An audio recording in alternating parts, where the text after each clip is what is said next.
I'm looking at new music videos and discuss them from my perspective as a camera person and as someone who spends way too much time on YouTube. I know the music video madness and skyrocketing budgets from the 90s and 2000s are well over, but that doesn't mean that music videos today don't play an important role in our visual culture.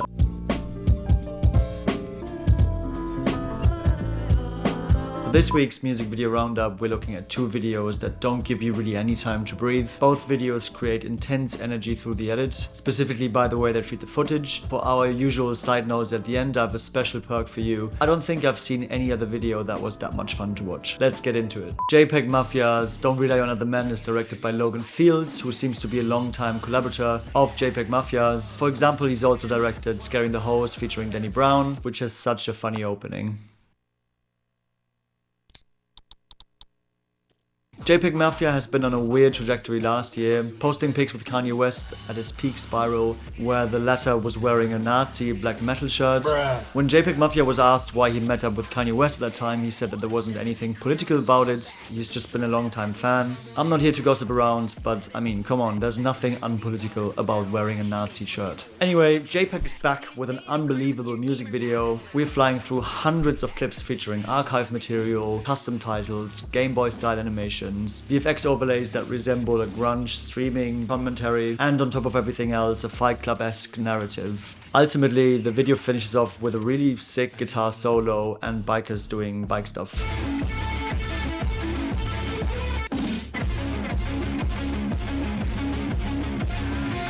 Overall, I couldn't really take my eyes off it for the entire length of the music video. Annoyingly, I couldn't find any details about the crew and who shot it, and especially who edited this, as I really would have liked to find out who's done this editing masterclass.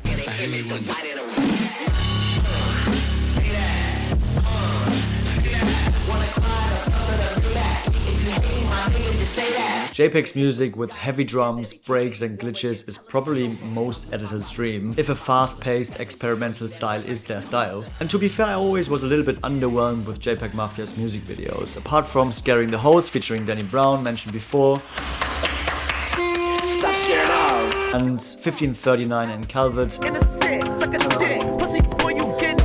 which was the track that got me into listening JPEGMAFIA in the first place. That definitely changed for me again with the video for Don't Rely on Other Men. Great example for motivated use of VHS, feeding into this pixelated, grungy streaming service rendition that is still completely overloading its viewers.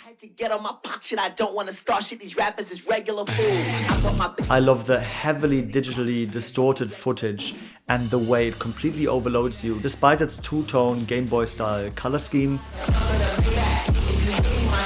I think it will be quite hard for him to follow up visually with his upcoming music video releases. I would really hope he's not going back to his previous simplistic music video style. Next up is Don Toliver with his music video for Brother Stone featuring KODAK Black. I only really listened to his 2018 release Donny Womack, which regarding his visuals couldn't be more different to what he's releasing now. His music video for Deep in the Water, directed by Jack Cactus, which came out 3 months ago, foreshadowed already a pretty heavy-handed stylistic approach for the music video releases for his album Heartstone Psycho. After some pretty extensive digging, I found out at least the director for this music video is Haji, who's done tons of super creative videos, who's also partly a director for the OG Collective around A$AP Rocky and A$AP Ferg, so you've definitely seen videos from him before. The OG Collective is absolutely legendary in the music video world. If you want to find out more about him and them, I found a great Hypebeast featurette on him on YouTube, so please check that out. Just like JPEG's Don't Rely on Other Men, in Don Toliver's music video for Brother Stone, the energy predominantly comes through the edit and the way they treat the footage. Just check out here how we're getting into the music video, just the first 12 seconds.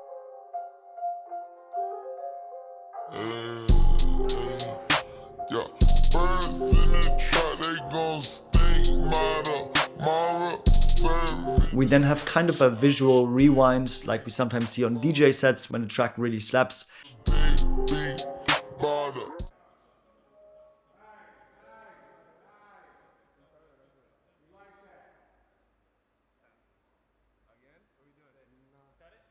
This shot here absolutely blew me away. I was sure I'm seeing a shot from out of space, looking down at Earth, but it turns out we're looking up from very, very low down with a tiny action cam and a super wide angle lens as this car is driving over us. Absolutely wild. There's an undeniable pleasure coming from visuals that match elements of what we hear.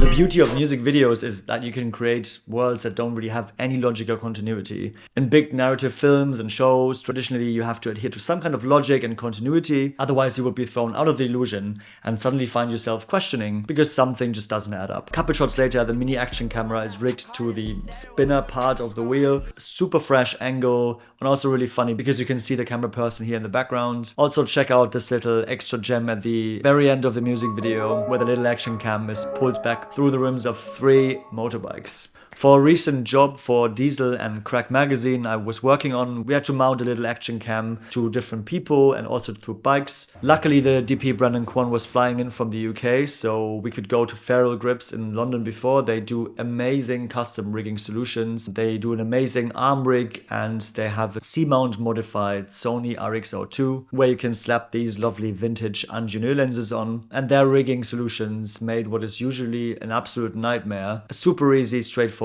experience. This week's special mention for side notes goes out to BIJI's video for Ziggity.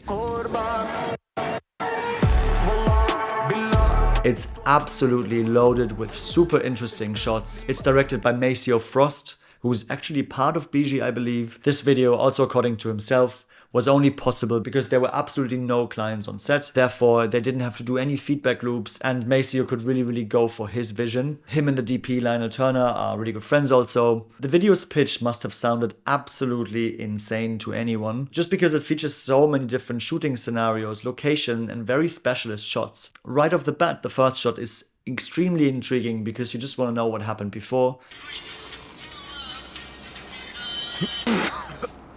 I don't want to spoil at all the experience of watching the video for the first time in its entirety, so I'm just going to very briefly pick out a couple bits. Really fun 360-degree cam action, a hawk POV, broken gate super 8mm effect for a dreamy sequence, and a T-charged BMW for mad drifting action. Drop whatever you have planned for the rest of the day, go watch this video, you won't regret it. That's it for this week. As always, check out the music videos and check out the crews behind them, and stay tuned for the next music video roundup.